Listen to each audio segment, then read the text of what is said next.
Welcome everyone to the Atomic Cinema Experiment. I am Peter, and joining me as always is Tara. Greetings, citizens. This is a science fiction movie podcast.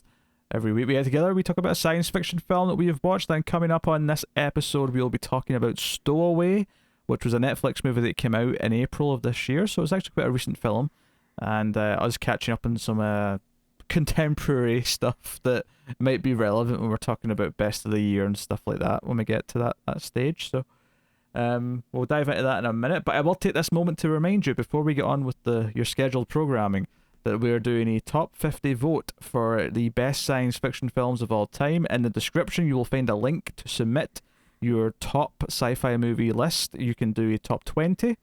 You can do all the way up to a top 50 if you want, but the minimum is a top 20. And the deadline for that is the 1st of July, or the end of the month if you want to look at it that way.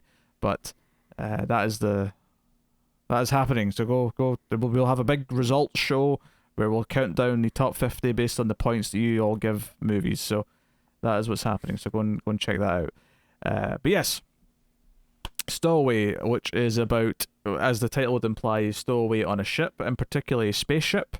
It is in the near future. There's a mission to Mars. It's about some scientists and astronauts who are basically doing some early stage experiments to potentially lead to a colonization of Mars.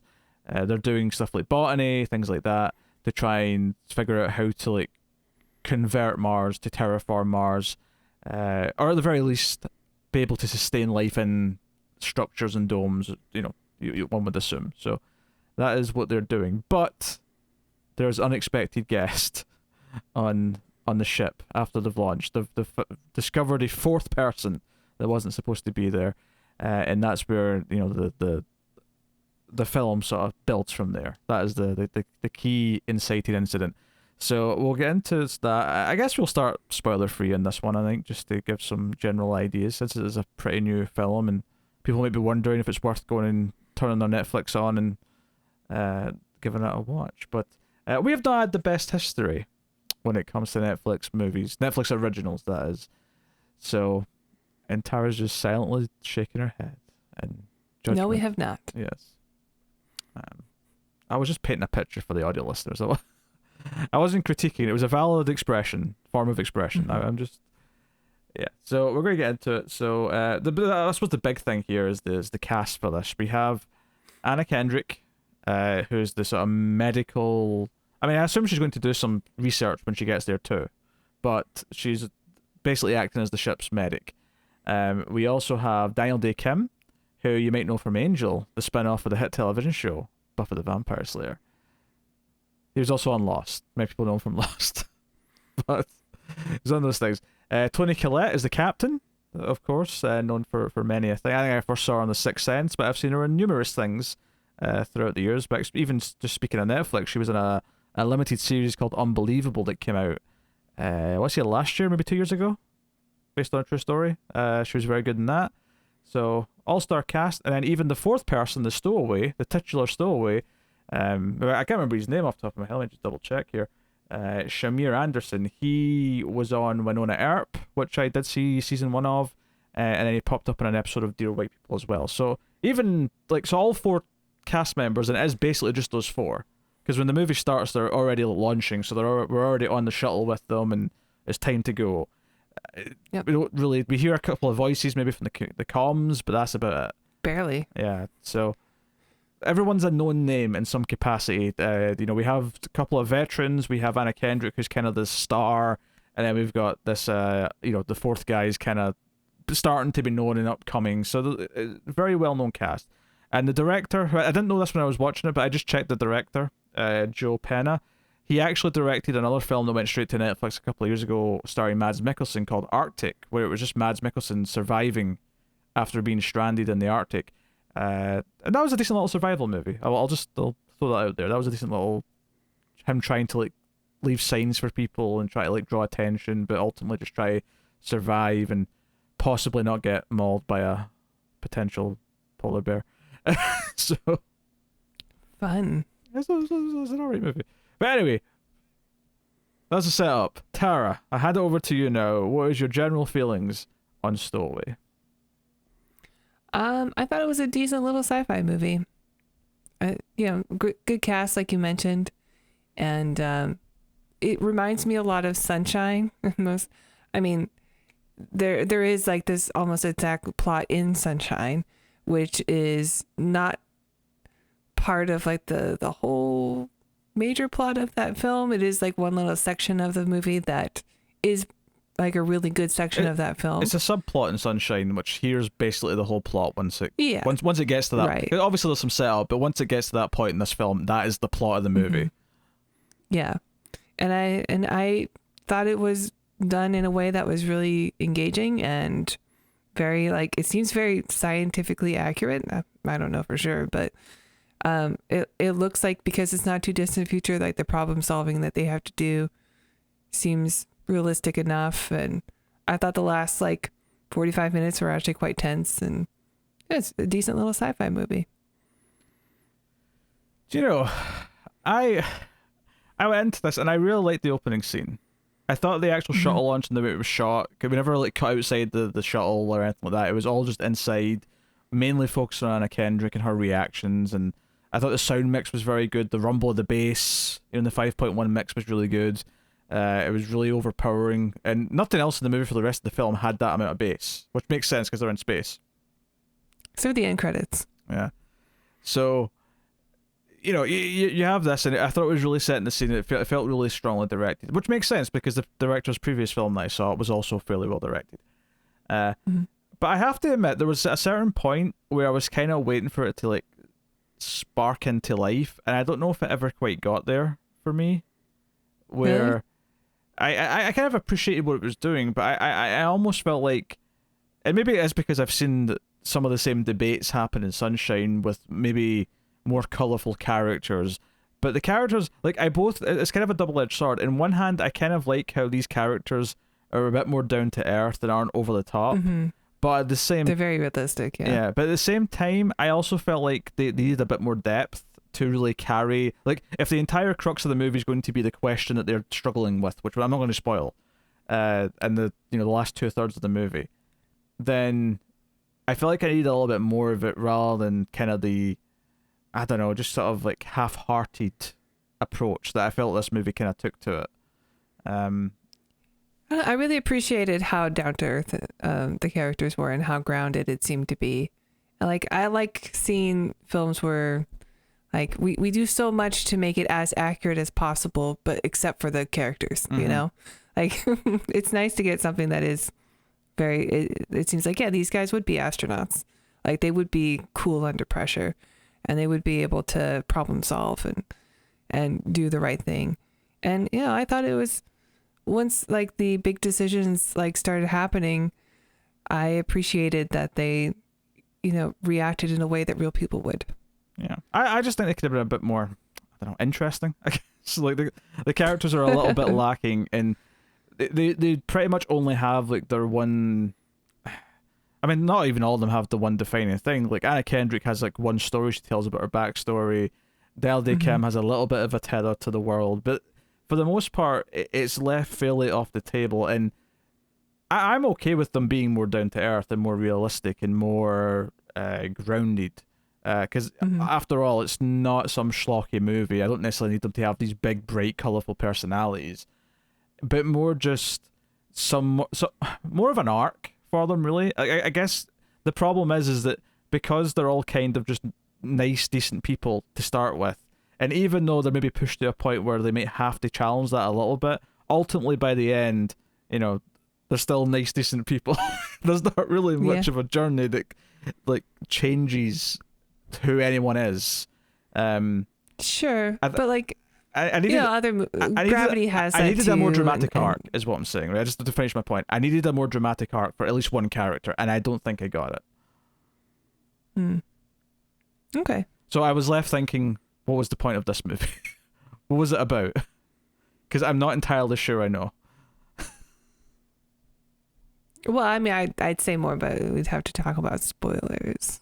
But yes, we'll get into some spoilers. I mean, like, it's still, yeah, okay. Like, I still think that it was really engaging, And I think, I mean, not that it's entirely unpredictable, but like some of the actions that the characters take are a little bit surprising because I was expecting things to be drawn out a bit longer, or like in another movie, it would have been right until the end or something like that. But this one seemed a bit more realistic. And I think if you try to jazz it up too much, like beyond what you're capable of, then you run the risk of making like a Cosmos where like the characters are supposed to be grounded, but they have these like ridiculously over the top, like dramatic scenes that that make them now cartoons instead of look. I'm just going to put this out here. There are layers in between what Cosmos did and then what this movie is. It's not either this or that. Okay, there are levels. It's a gradient. It's a risk. There's a gradient. That's all I'm saying. There can be something kind of in between the two that is the perfect balance, perhaps, is what I'm saying. I needed a dramatic arc from one character, and I don't think I got that. So, and because there's no core character, you don't think Anna Kendrick has that? Not really. I mean, okay. You can try and convince me in spoilers. You can convince me with like actual the receipts. You can show me the receipts. But my general feeling when I got to the end was that, okay, that was a nice slice of like, you know, traveling in space and like, you know, issues crop up that make it a bit more about survival than just what it was supposed to be in the first place, because every movie in space is that, right? And right. I think that's part. It's not just a smooth ride, you know. And I think that's the other part of the problem is that, yeah, we can compare a big chunk of the plot to Sunshine.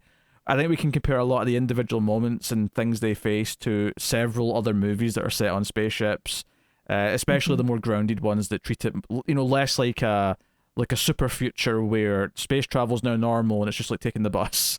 Right, not those, but anything that's like a Sunshine, or not quite Ad Astra. That's maybe a bit further, but like, you know, anything. Even 2001. Even though, I mean, obviously that movie's very different in its tone, but in the sense that the spaceship is still very grounded and, you know, based on what space travel could be, and the sort of problems and, like, you know, going outside the ship and all that stuff. So. Yeah, I mean, I think because all of the set piece elements of it, all the sort of the action thrill elements, not that it's an action movie, I just mean in terms of something goes wrong, we're in danger, we have to fix something, right? That kind of thing. Anything like that pops up, we've seen them all done before. Better. So it hinges on the characters. It hinges on the character drama to make the movie feel special. And it's not that this is bad, I just don't think it's ever higher than a like warming up. Like it gets warm. Well, yeah, I agree that it's I agree that it's missing something to make it great.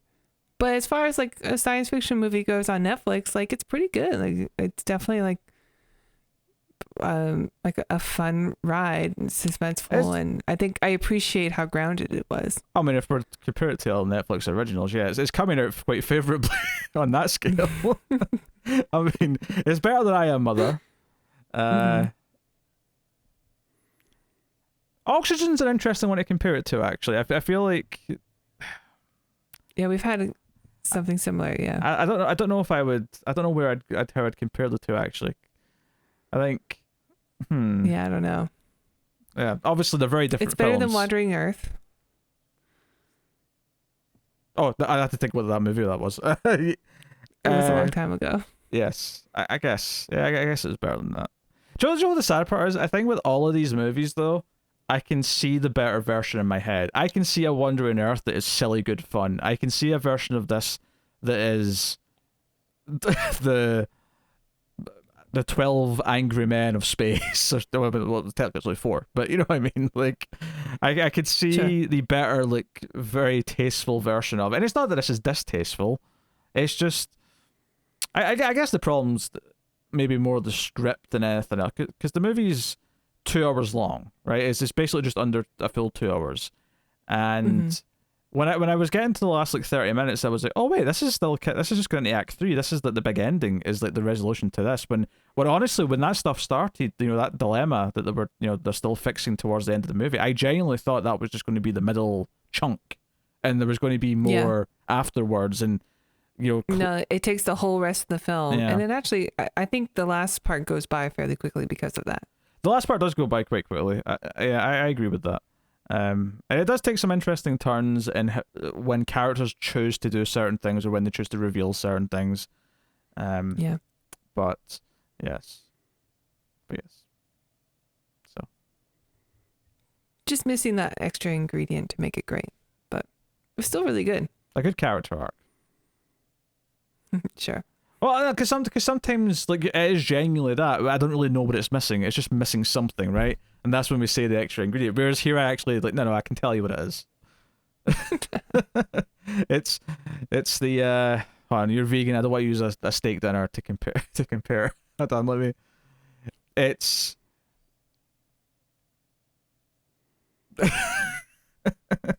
it's a pasta with a nice sauce, but it's missing the pasta. No. See, this is hard. I don't know. I don't have the perfect food analogy for this. You need to open up your kitchen possibilities and eat more vegetables. But it's rice stir fry, but it's missing the tofu. I don't know. Rice is good. Maybe that is a good comparison. I mean, rice and vegetables is pretty good too, but like tofu is the extra. I'm thinking. You remember those like what's that festival? Fire Festival, whatever it's called. I don't know if you have the photos of the sandwiches they got. They looked really pathetic. No. I'm not trying to say this movie's as bad as those sandwiches because it's not. But I'm trying to like sort of like use a sandwich as the thing, like the key ingredient in the it's sandwich airport is missing. food. All right. Like it's like you've got your Subway sandwich and it's got all the salad on it. It's got a bit of the sauce, but the main ingredient, whatever it may be, whatever you like in your Subway, whether it be something vegetarian, like taramite, maybe chicken tikka, like I normally get, maybe it's your big meatballs. I don't know, but that's the thing that's missing to me in this. And it's not so much that the plot's not good, because the actual dilemma they're facing is obviously a really good dilemma to ground a movie around. It's actually the idea is solid. I just think it needs the central character arc to be more satisfying and defined. But hey, there we go. Not to belabor the point too much. Is there anything else you would like to discuss before spoilers? Any elements of the technical presentation, perhaps? You're trying to goad me into a point. No, not really. It looked very good. I thought it looked. I like the design of everything. It looked like if we were going to do a mission to Mars today, it's people with a little bit of a head start, But there's a few moments in the movie where it wanted to show off that like their set was quite big, where they'd actually built a lot of these like parts of the ship as one continuous set, because they did a couple of I wouldn't quite say oneers, but fairly long takes going through parts of like they're not corridors, but the segments of the ship, and then turning and going down another segment, and sort of making you feel like, oh, this is actually all here, and it feels connected. So that's neat. I will say, so I don't know this, right? And I'm not saying it's wrong, because I actually don't know. I've never really considered this, because I know that when you're in space, the way you have artificial gravity is because you're spinning the ship, or you're spinning whatever, and that this movie adheres to that, where they've got the rocket that fired them up, or part of it anyway, that's on the end of a big like beam, and then they're on the other end with theirs, and it's constantly spinning, and that's giving them the gravity, right?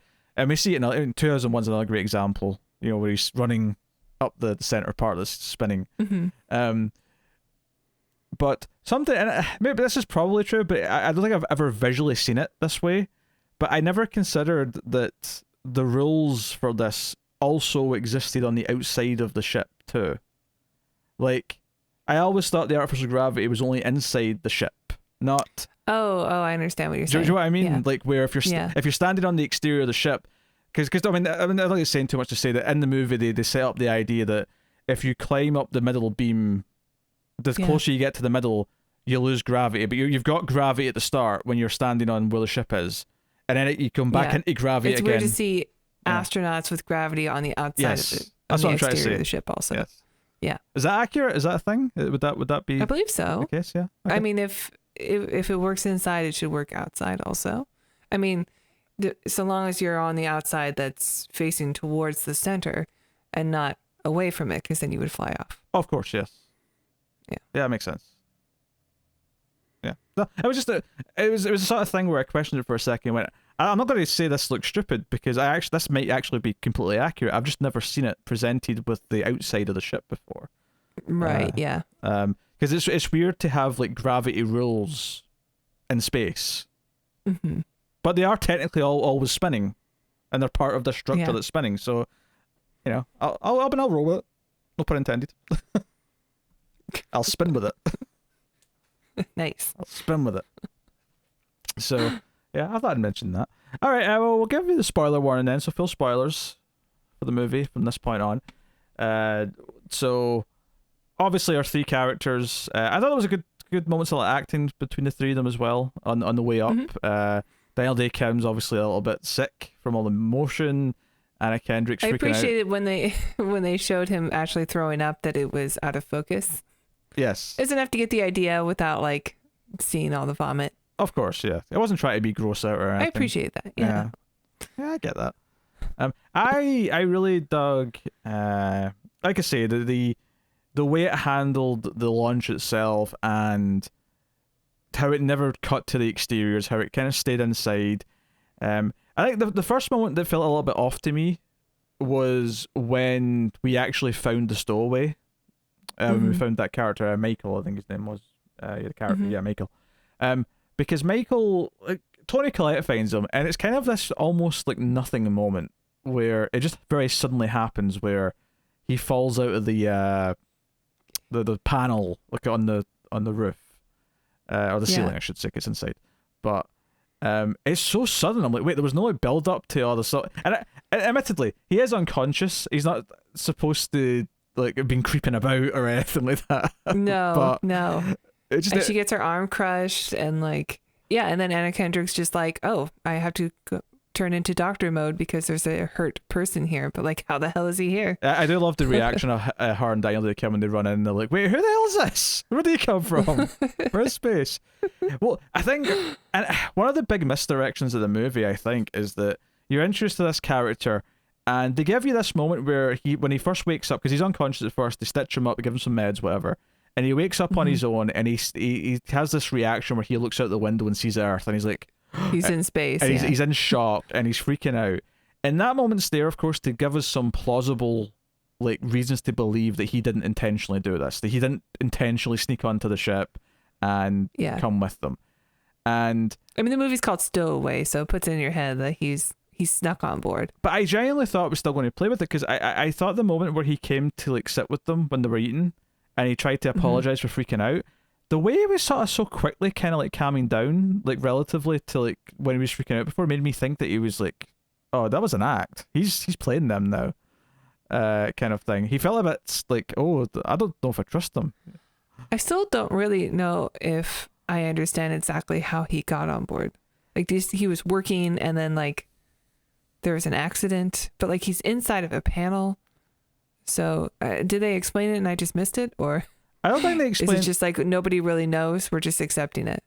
Yeah, they never really know because he doesn't remember. Because presumably he got a concussion. Because I mean, I think Anna Kendrick says that it's normal to have forgotten like what just happened before because you got a concussion, and he's obviously injured. He's stitched up on his side.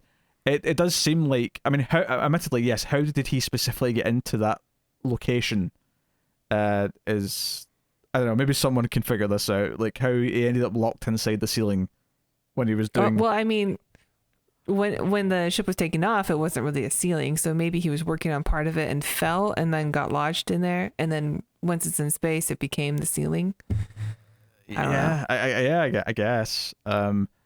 But it was interesting because I really thought they were going to play with the can we trust him or not, and it's not so much that I wanted that, and I was disappointed they didn't, because honestly, we've also seen that done a lot. Is like, can we trust this other person on the ship? Is he secretly? Yeah.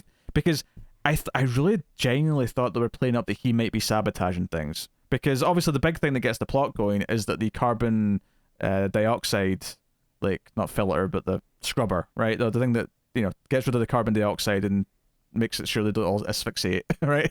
That breaks down, and I couldn't help but think, oh, does he get a reason to sabotage us? Is he like some sort of like anti-Mars person or something? Yeah, that was going through my head also, because when we see the panel, they said it's shorted out, but then Tony Collette's like, we'll take a picture of it, and it looks burnt, but it's like, was it sabotaged or was it an actual short? I mean, it could be, because there's a nice tease at the start of the movie when they're lifting off and they say that their trajectory's a little bit off, they're a little bit under. And it's actually, I quite like the idea that they never explain this, but it's quite obvious that that's because of the extra weight of one more person. It's a nice little touch.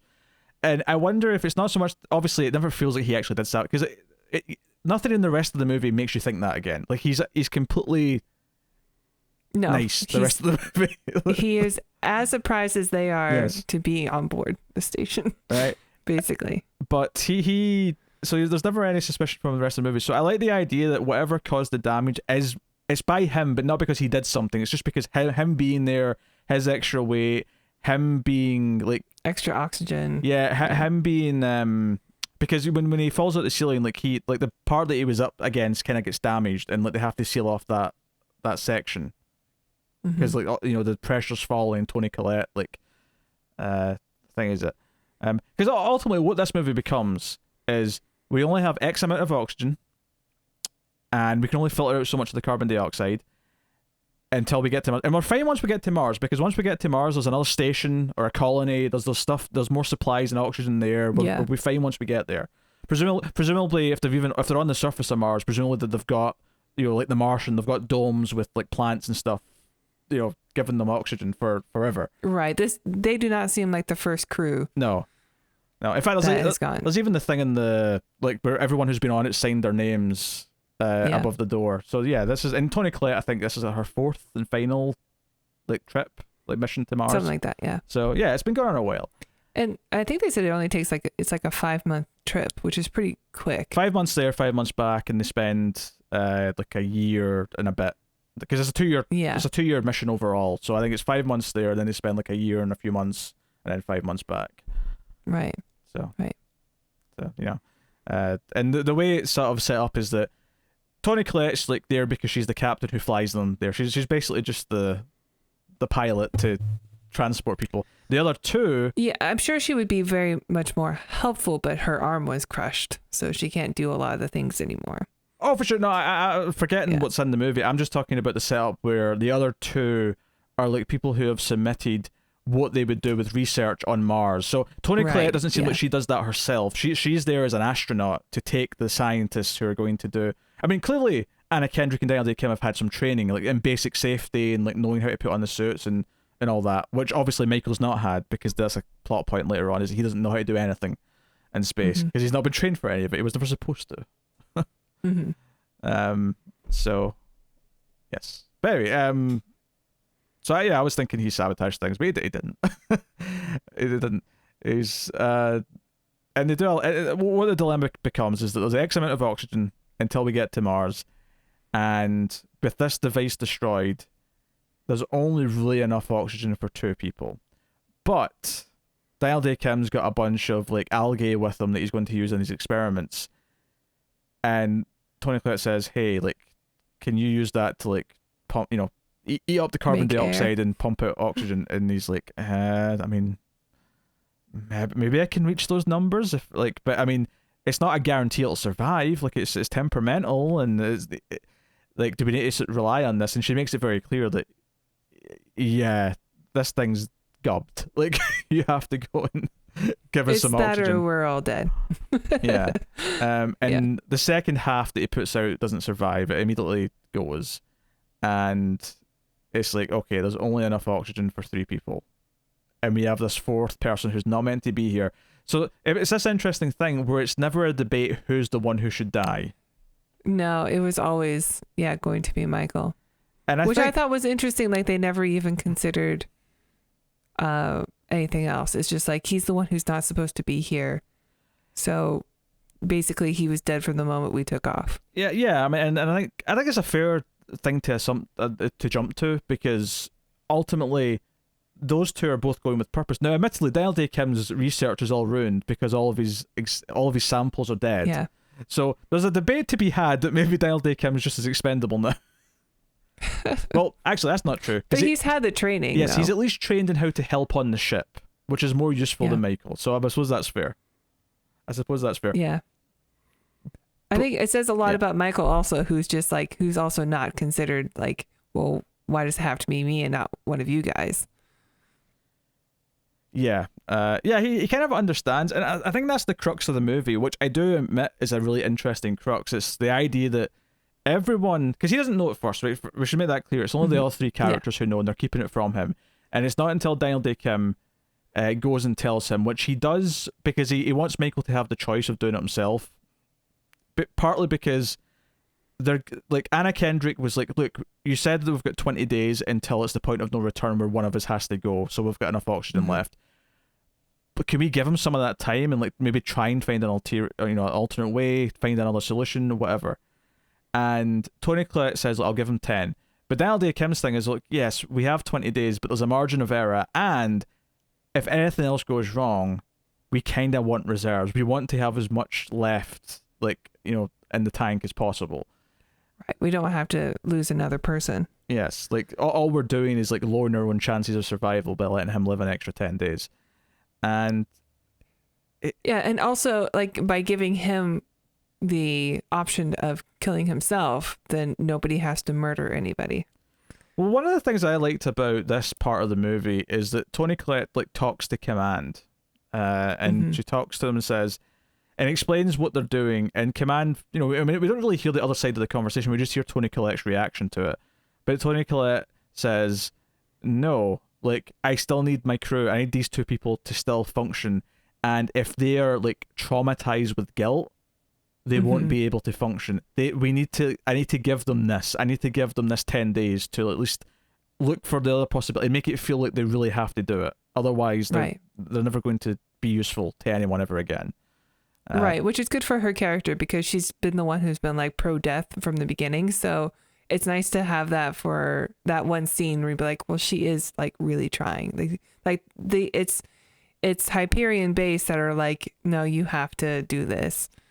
We're really pushing like no 10 days, no 20 days, just the sooner the better. Well, yeah, because they're doing it from a cold science perspective, and they're right. The math is what it is. And that's something that phrase is brought up a few times. Daniel Day Kim says it. The math just works out that this is what it has to be, and he goes and against the others' wishes. The other two don't know about this. He gets this, some chemical, some shot that'll some sort of syringe thing. So some humane way of killing someone, and he explains what the situation is. He gives it to Michael, and says he wanted him to know.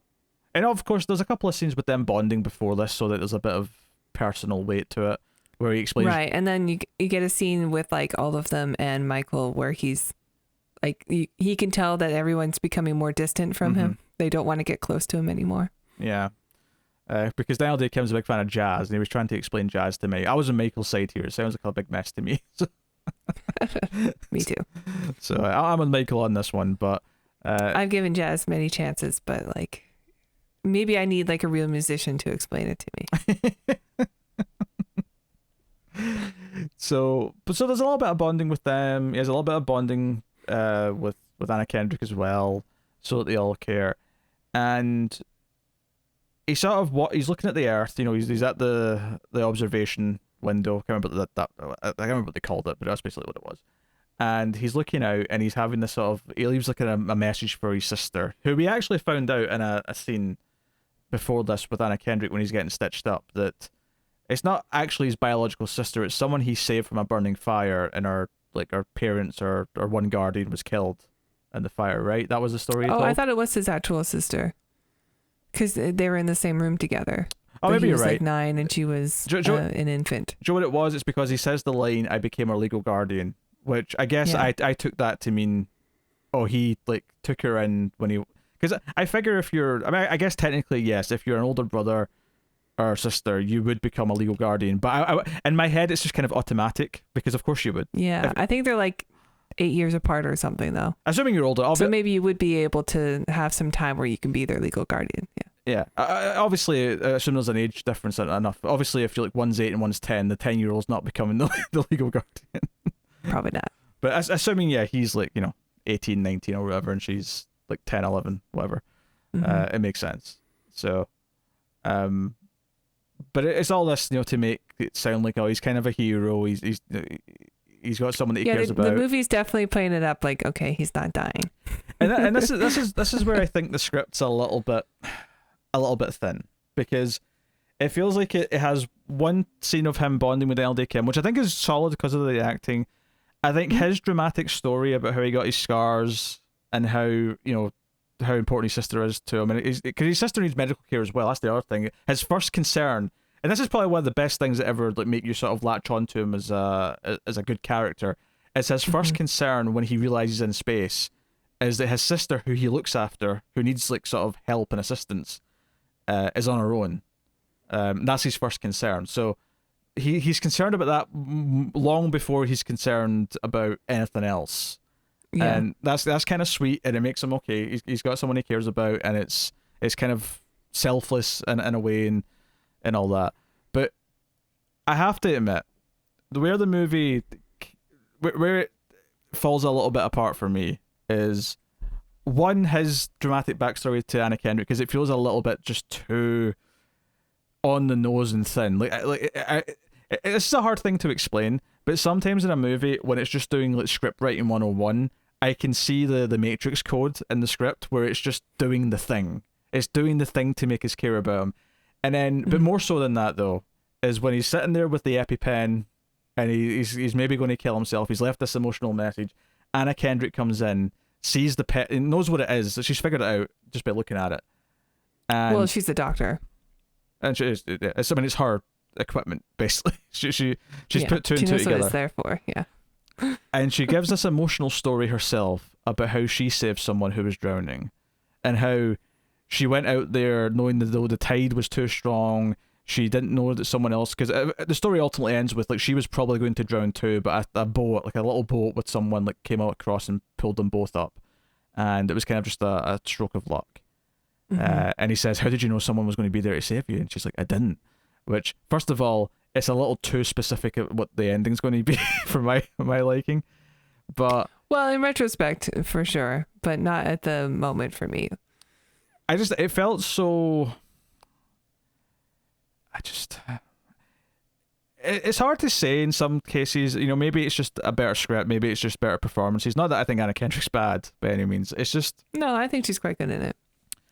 There's something about this scene that just came across to me as very cynical, where I could just see this is the point of this part of the script, is to try and set up the emotional like ending, right? It felt like that because she's talking him out of this, and I didn't know for sure that she was going to sacrifice herself at the end, but the idea being that, because honestly at this point in the movie, I genuinely thought the ending was going to be that some Deus Ex Machina, much like with the boat, with her story, she was going to be proven right for having faith when no one else did. And she kind of is to a point first, because she wanted to see if there was any oxygen left in the oxygen tanks on the launch ship, which is at the other end of the big, beam. Right, but it's too risky. It's too risky because they might hit various things on the way, they might fall off, but then of course the rest of the algae dies, and it's like, oh shit, now there's only oxygen for 2 people. Well, then we need to go and do it. We can't let one of us die. I know, we're so important. And it gives you that big happy elation, because when they get up there, it fills up to 250, which is what they need for the third person. It's like, okay, keep going, get to 500 plus, and then it's enough for all 4. And it gets there, and I'm like, this is too happy. Okay, something bad's about to happen. Oh yeah. The whole time I'm like, okay, well, something else clearly is gonna happen. Like Daniel Day Kim's gonna die or something. Yes. I really thought he was gonna eat it. Yeah, I thought, yeah, because they couldn't get the second tank because of solar, and this is probably where it felt the most too like, oh, it's a movie. Oh, Yeah. there's a solar storm coming, radiation. You have to get back inside. Yeah. You don't now. There's a time limit. Yeah. Do you know what the weird thing is though? I think the only reason why I had a problem with this, because there's nothing really wrong with it. It's just that it never happened at any point before in the movie. When the siren went off, we didn't know what it meant. Tony Collette had to tell us what the siren meant because they never set this up. Yeah. I mean, honestly, I thought that the setup was the solar panels in the middle being like electrically charged, so you don't want to like touch it or screw up any of the equipment because that powers the ship. I thought something was going to happen with that because that was set up. Yeah, but that's my point is though is that you when things are that high tension and you have like a tense moment where the oxygen's slowly filling up into these tanks and we're sort of we're in space, so it's literally silence, right? And if the pin drops, you still won't hear it because it's space. But you're having this tense moment. What you want for me in the audience at that point is that when I hear the sound, the second it hits, I know exactly the thing that's coming. The dread. I know exactly what it means. And obviously it's a siren, so I know there's something wrong. But they never like set this up that this is something that happens, and it feels like out of nowhere. Also, Straight from Sunshine. Also, Pretty Sunshine-esque, yes. Pretty Sunshine-esque. But I did like the mechanics of the. So we're going to climb the cables going up the beam, and at first we have to use this little system with the pulley because there's gravity. So we're heavy, right? We're in our suits. It's going to be even worse when we have tanks to carry. Yeah. But as the closer we get to the middle, it starts to get very easier. Yeah. The weight just goes because there's no gravity in the middle.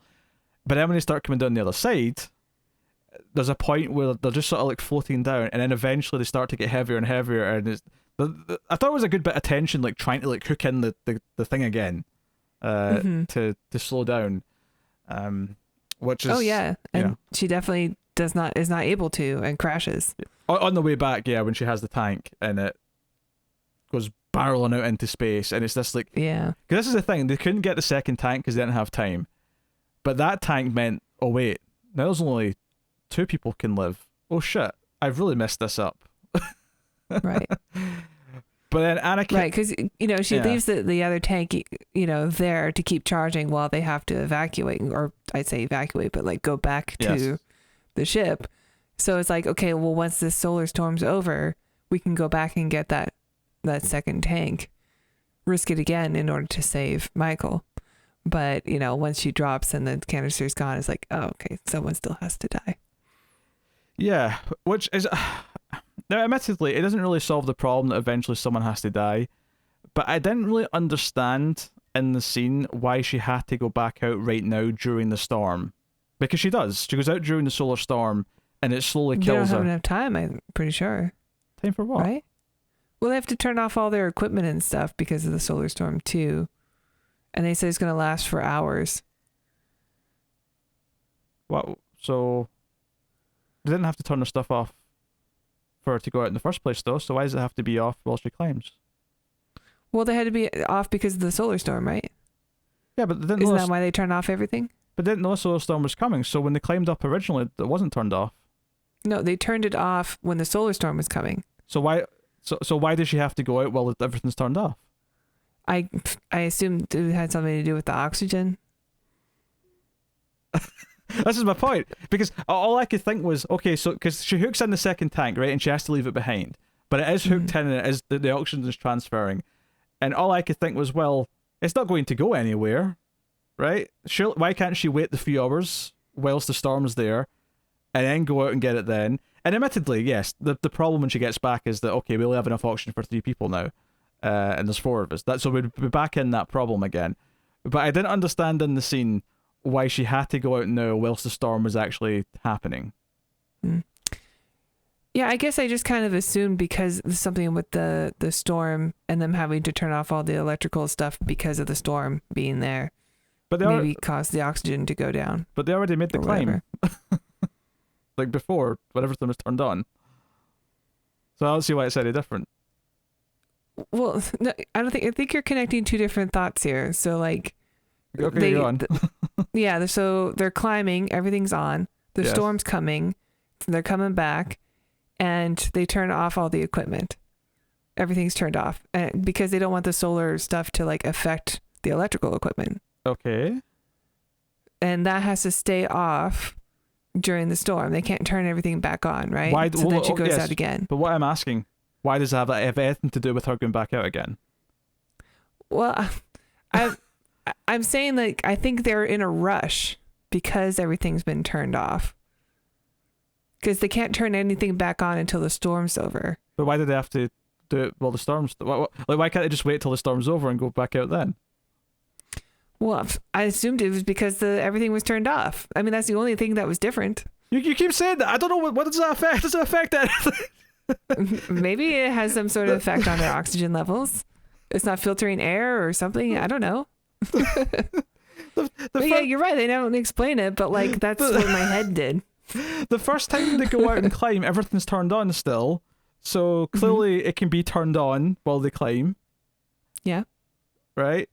And then they come back. That has nothing to do with it. Yeah. Okay. So I'm saying that the reason they have a time limit is because everything has to be turned off during the storm.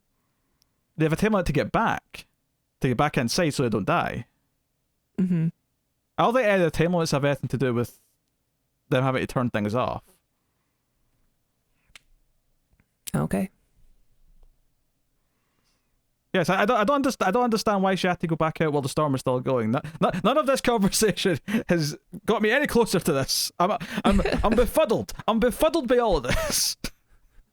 Do you know what it is? They wanted to have their cool visuals of her putting her hands through the fancy like solar dust as she's climbing. It was cool. Right? They wanted the pretty visuals. And maybe if they just put in a line saying, oh, there's a chance that the tank will disconnect, so we don't want to leave it long. We should go as soon as possible. But when they're sitting there saying, oh, who should go, and Michael says, I'll do it, I'll volunteer, and Tony Collette's, sorry, like, I believe you want to, but you're not trained, okay? Tony Collette's arm's obviously still banged up, and she's also the captain. Daniel Day Kim wants to do it. He says he's going to do it, but he's like out of breath. He got sick. He doesn't want to do it, but yeah. Well, I think he wants to do it in spirit, but he doesn't physically want to do it. Yeah. Is that fair to say? I mean, like everybody's silent, and he says that he'll do it, and then Anna Kendrick's like, "You're not doing it. You have a kid. Like, I'll do it." She's the hero. She's the one who. Yeah, but I think it's fair to say goes into the water. But he was getting up that he was willing to do it. I don't think it's fair to say he doesn't want. I mean, obviously, he doesn't want to do it. No one wants to do it. Well, yeah. I mean, I'm saying like he was still brave enough to volunteer. Yes. When nobody else was doing it, but it wasn't until he said that he was going to do it that Anna Kendrick said, "There's no way that you're going to sacrifice yourself for this." Yeah, but it was also because he was literally getting sick. Like the first time they climbed, like he fell behind because he couldn't keep up. So sending him out on his own was just a stupid decision. He might not make it back. So there was a lot of reasons beyond. I mean, obviously, I'm sure she is thinking about the emotional like sacrifice side. She absolutely is. But there was definitely some, again, cold science reasons to not send him out there. So it basically left Anna Kendrick, because the whole thing with Anna Kendrick's character, right, is that she's willing to go out even if it's going to kill her to save someone else. And it was her plan in the first place, her idea in the first place, to go to the launch part of the ship that's at the other end, even though it was so dangerous. And it paid off at first, but ultimately it actually reduced how many people were going to survive. Well, technically not really, because the algae all died, so I guess it didn't. But like, it kind of put them into an equally worse place. And it wasn't until she could go on her own and actually just straight up sacrifice herself, because she wasn't sacrificing anyone else, that she was able to actually save someone. But that's already been heard the whole movie. Like when she told the story about her and the saving someone in the war, that's already who she was. Mm-hmm. Nothing's really changed with the character, and I think that might be okay if it was a more actiony, thrilly kind of movie. But because it is a movie that focuses on the drama, the characters, and almost a Twilight Zone-esque situation of, we have this dilemma, we have this awkward thing where there's four of us, and one of us needs to die, and even the person who is the obvious choice understands and agrees that he's the one who probably should die, because he isn't supposed to be here. He can't contribute anything. He's not doing any of the research. He can't help with the ship. He understands why that is the choice. And I kind of appreciate that it doesn't become him, like, trying to defend himself. And because I was a little bit worried it was going to turn Nobody's like drawing straws or anything like that. I was a little worried it was going to turn into them like try to murder him and like chase him around the ship and like. Yeah, me too. I was like, they never talked about how it's going to happen. Like when like they were like, we're just going to keep this from him until we have to do it, and it's like, well, are you just going to murder him while he's sleeping, or like that's going to be traumatic for everybody involved. And if you confront him, he's a tough looking dude. Like he might like fight back, and if he fights back, I know there's 3 of you, but he might like do enough damage to at least one of you. Yeah, and then enough oxygen for him, but like. Yeah, he'll go to like Mars prison. And don't get me wrong, I appreciate that they didn't, because him being good until he realizes that he's going to be essentially killed because there's not enough oxygen, that turning him into a villain who fights to survive, while it makes sense and is a fine character thing to do, it's been done in so many movies. It would have been cliche. Yeah, it's a total cliche now. So I'm so glad they steered away from that. I'm glad it was more just this really sad like understanding and just being kind of depressed and emotional about it.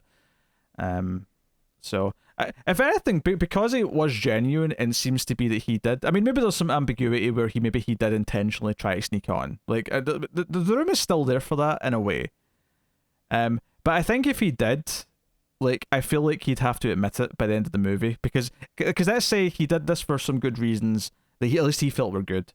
I think by the time you get to like the emotions that they've all went through, like, he would probably admit it. Maybe when Anna Kendrick's going to sacrifice herself, he'd say, no, I should do it, and then confess, or whatever, right? I don't know. But so anyway, the point I'm making is I almost wish I'm glad they didn't go there, but yeah. I almost wish there was a little bit more time spent with his, like, holy shit, I'm in space. Holy shit, I'm not going to be back home for 2 years. Holy shit, this, holy shit, that.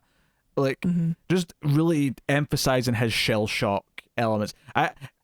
I actually started to suspect that he was villainous and he did this intentionally because he got over it too quickly. Like, I genuinely had that thought. And maybe they wanted me to think that, but in the long run, it kind of felt... I look back on it and go, I know, I wish they'd actually just...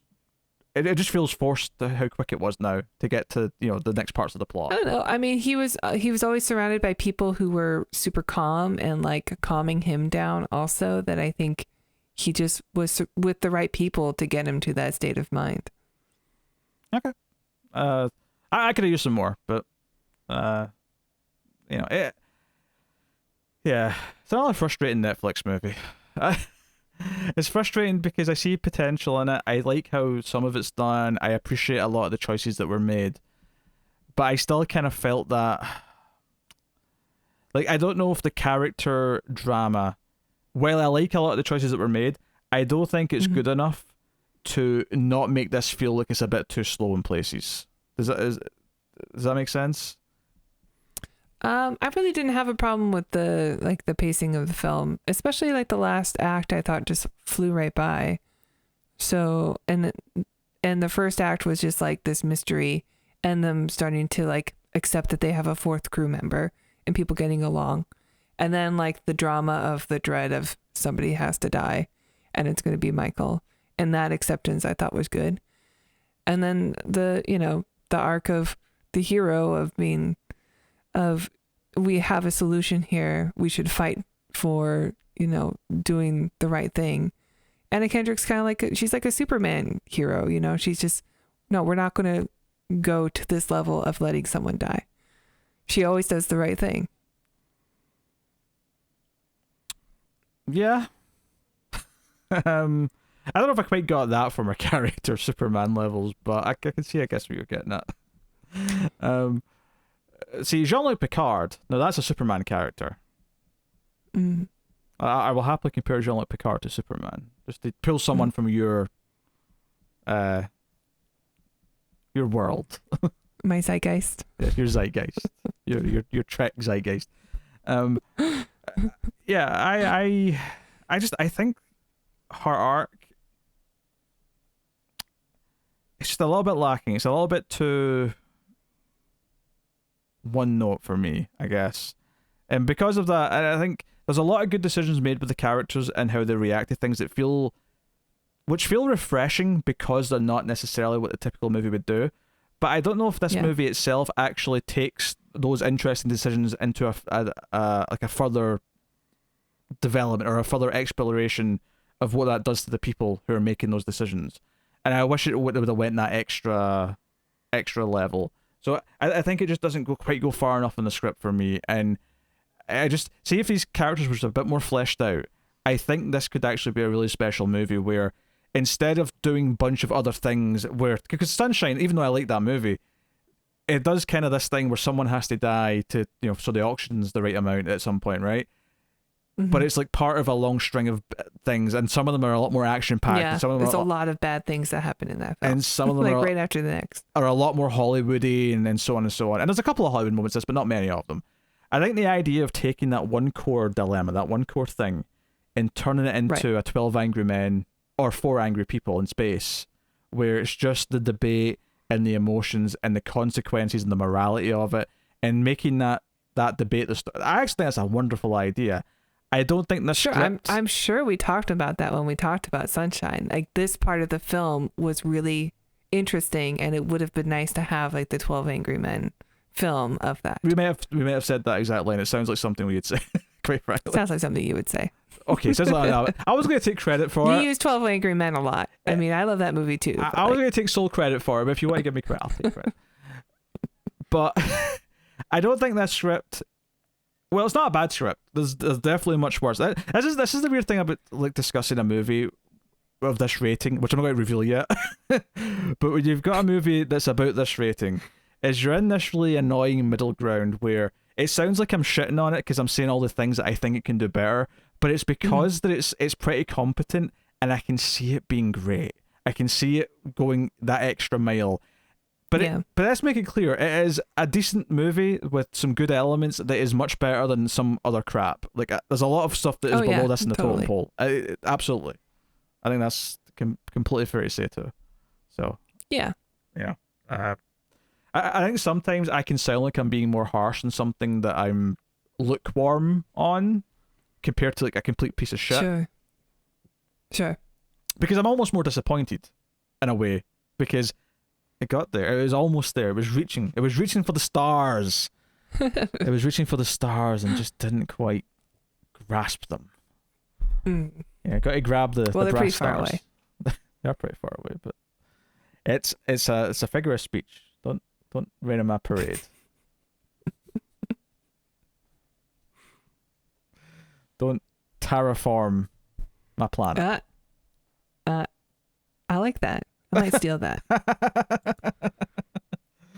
It's like rain on your parade. But yeah. Destroying a planet with my ideas. Yes, one could say that when the atomic cinema experiment started, that terraformed the Male Fuzz YouTube channel. That's right. There's 2 of them now. So yes, but everything's going exactly as planned.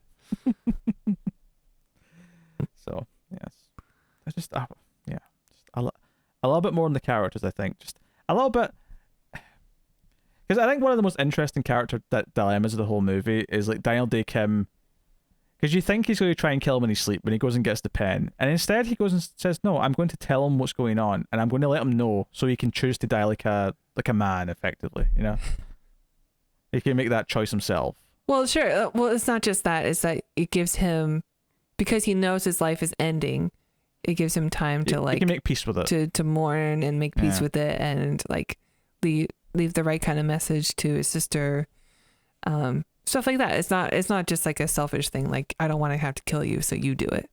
Yeah, no, it is. Like, the guy has the right to know. I like that. Well, that's the thing. You threw that in the middle there, but I do think that's a really key, interesting part of it, is that he could be accused of doing this out of cowardice because he would rather not have to kill someone. And I think that's always going to be like, yeah, that's clearly a silver lining to this too, that he doesn't have to do this. But I think it's always presented in no, there's a lot of reasons why he should know this.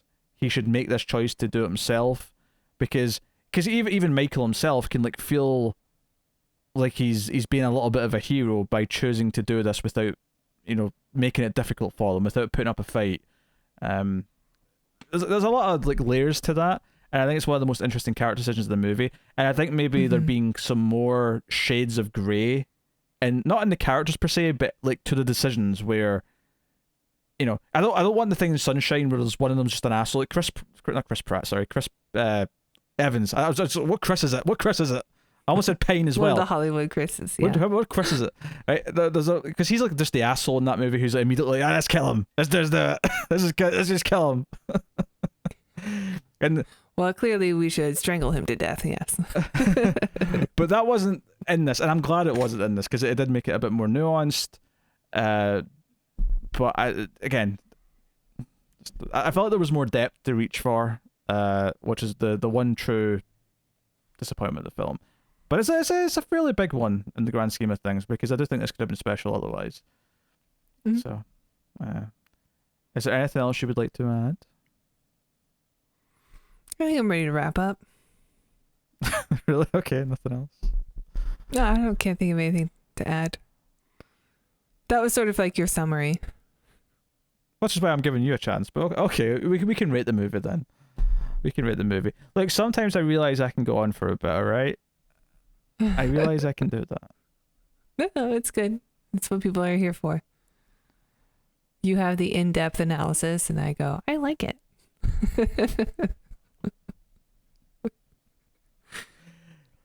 Well, with that said, what do you want to rate Stowaway out of 10?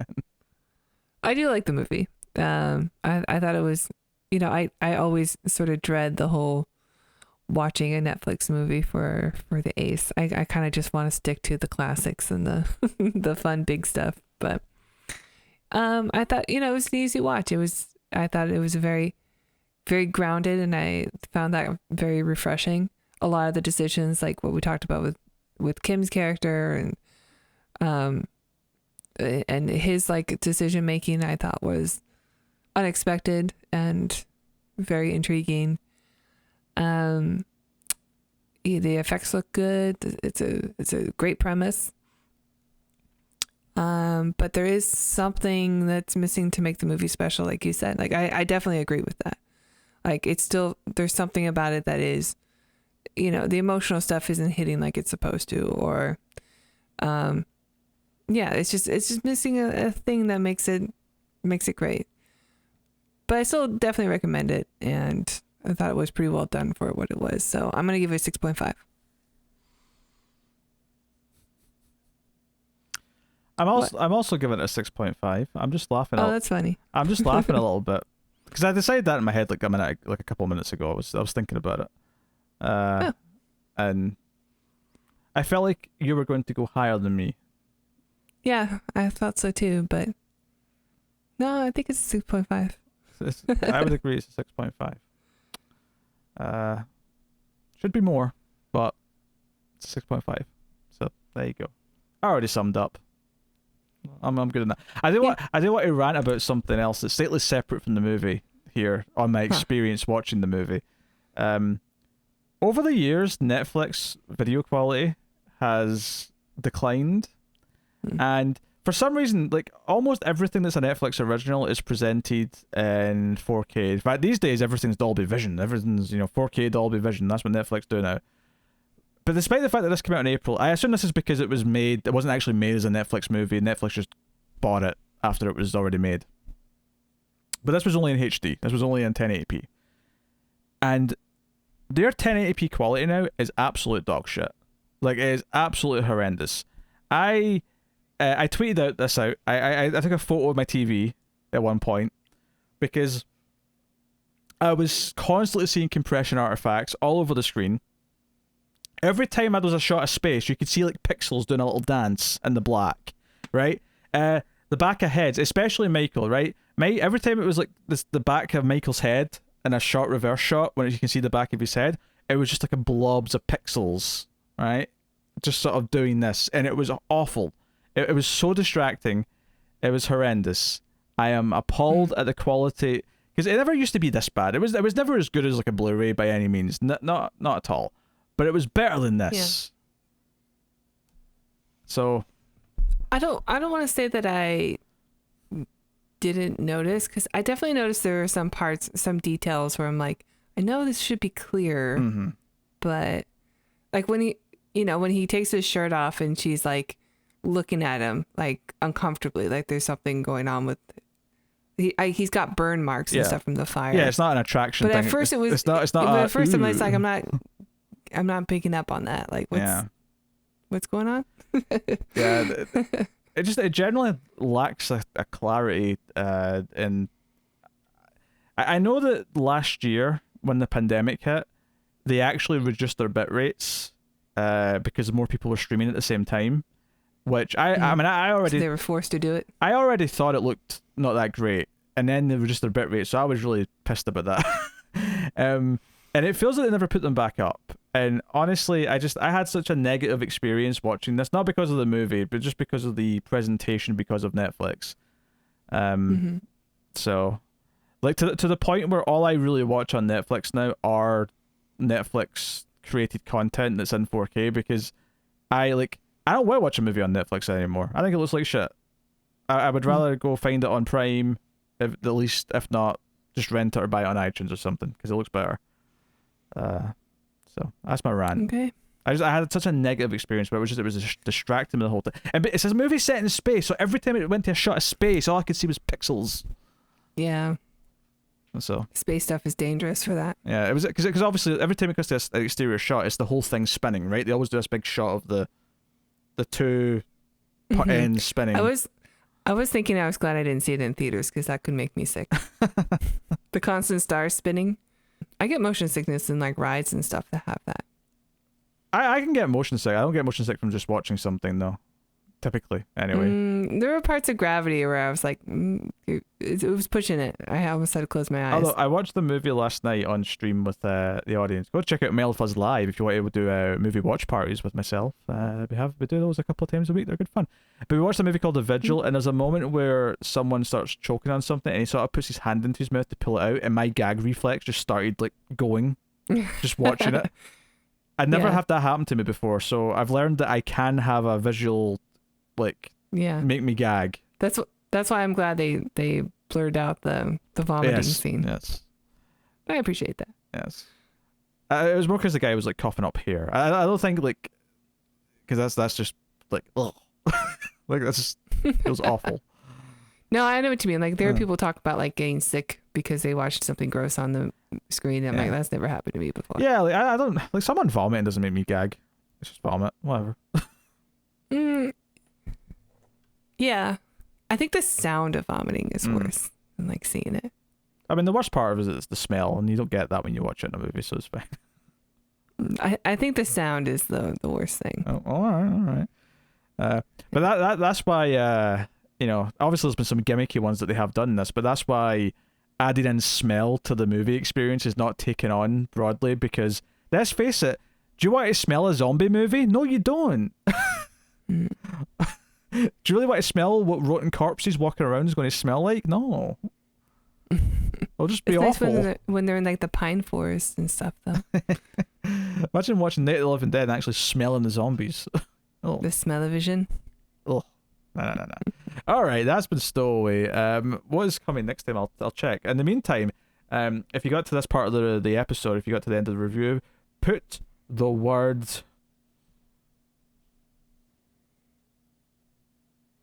the phrase Tara loves Anna Kendrick in the comments. Sure. This is a bit of an in joke because Tara thinks Anna Kendrick's a bit overrated. I think she's fine in this movie. I don't know what it is about her. Maybe it's just because people love her so much. You just don't get the obsession. Just because guys love her so much. Yeah. I mean, I like Anna Kendrick well enough, but I'm not in the like Matt and Connor both love Anna Kendrick. I think it's just the type of movies she does. Like I know she's really funny and cute in like real life and stuff, and it's great. But like when I heard this was an Anna Kendrick movie, I was like, oh god, it's gonna be like she's gonna start singing in space or something, or she's gonna be all cricky and like plucky in space. That's Pitch Perfect 4. Pitch Perfect 4 is the one where they go to space. Oh, okay. I don't like those movies. hey, it's possible. They're talking about Fast and the Furious and Jurassic Park crossing over. So I mean, Oh God.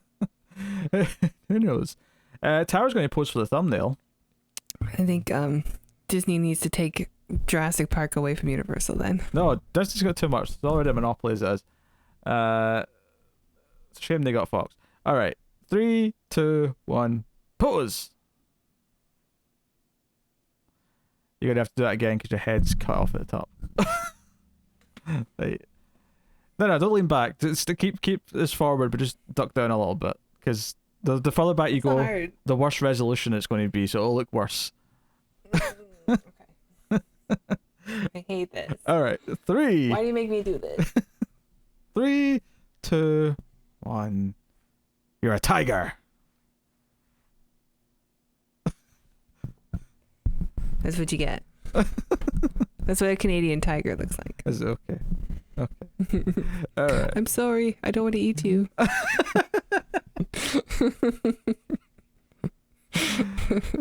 Oh. Very good. Next up on the show, next week we'll be doing the recent vote winner from Patreon. The new vote should be up by the time this goes up for everyone. But the last vote winner was Deep Blue Sea, which is admittedly only borderline science fiction. I'll be the first to admit this. Okay? Okay. Okay. Like, Tara really wanted like 4 animal movies in the vote, okay? So I had to get creative. I'm the one who suggested Deep Blue Sea. It counts. Like, It's sci-fi. like, I love me some Deep Blue Sea, so I'm not gonna I haven't seen it since the theaters. I'm not gonna complain. I mean, I've not seen it in a long time, but I watched it a lot on cable. Like when it hit cable on pay-per-view, back when something shouldn't have been getting the pay-per-views, but did. No details. Like I taped Deep Blue Sea on pay-per-view and then saw it a lot. Well, you're a big fan of Wing Commander, right? So, God. How dare you? I didn't see. It's the same actress, isn't it? It's the same actress, and she's the worst part of Deep Blue Sea. But Deep Blue Sea also has LL Cool J, Samuel L. Jackson, Thomas Ladies Jane. Love. Ladies Love, yes. You've got from Thor, Skarsgård. Mm-hmm. He's in there. He literally pisses in the wind at one point. There's a lot of things to like at Deep Blue Sea. So. Oh yeah, it's stupid. So Can't wait. We're doing silly Deep Blue Sea next week. So look forward to that. And then the schedule might flip around a little bit after this, but I will let you know that the next new movie we'll be doing is The Tomorrow War when it hits Amazon. So look forward to that. And I'm telling everyone this publicly so that Tara can't like talk me out of it. Can we do Soylent Green instead? No, you're going to watch the bad alien movie with Chris Pratt. It's probably going to be bad. It's probably going to suck. Probably not be a disaster, but it's probably going to be like a really middling blockbuster. That's my guess. But hey, you never know. May surprises. So that's coming up. Yeah, I like this one. I will take this time to thank our Patreon producers. So thank you. When it scroll up. So thank you to Tyler Hess, Cindy Palacios, David Short, Board Now, Al Treisman, Christopher Moy, David Brown, and Stanley. They are our Patreon producers at the $20 tier or more. But Tara is going to tell you all the details about Patreon right now. That's right. Yes, that's right, Peter. If you enjoy our reviews, please check out our Patreon page. It's patreon.com/ManifestTV. And if you donate as low as $1 per month, you will actually get bonus episodes of The Ace. So if you're looking for your favorite B-movie schlock, it's probably there, or it's up and coming. So go over there and check out our Transfer Saga review, our Time Cop review, our Gary Graham films, our David Carradine films. They're all there for you. Plus you get horror movies too from the other show. Yeah, Screams After Midnight. Which is good too. Yeah, that one. The long running show, which is getting dangerously close to 500 episodes. Ooh. So big deal. Mm-hmm. Yep. 500 episodes. But not like 10 years worth. How long have you been doing it? No, keep in mind Oktoberthons and... Oh, yeah. You guys do like a movie a day for that. Yeah, and there was a time we used to do 2 a week regularly for periods. So, you know. Okay. So, yes, Okay. yes. But 5 years, yes. 5 years, 500 episodes. Pretty good. Yeah. Pretty Well, good. wait, I think we just had 479. I think the one that just went out was 479 or 480. So we're, like I say, we're close. Well, maybe if Tim ever returns from his, paternity leave, Don't worry, you guys can make that number. I've been nudging him. I've been nudging him gently. Okay. I've been nudging, a little bit of fondling. Tell him that he needs to get his priorities straight here. Yes. Baby's got mama. Yes. You're not a single dad. Come on. So yes. Anyway, that's the ace. I will say, especially since we're on a new YouTube channel, Male Fuzz Movies. This is our, I think, 3rd episode on this channel. Please do like, subscribe, ding the bell for notifications, and comment. All those things help out a lot with YouTube metrics and how YouTube shares out to more people and how we grow our audience. So please do hit all those buttons. But as previously mentioned, you can also, of course, go and support us financially over at patreon.com/MaleFuzzTV. But that is pretty much it. Yes. That's the show. So thank you very much for joining us once again. We always appreciate it. Keep watching science fiction movies and computer. Add salsa. And oxygen.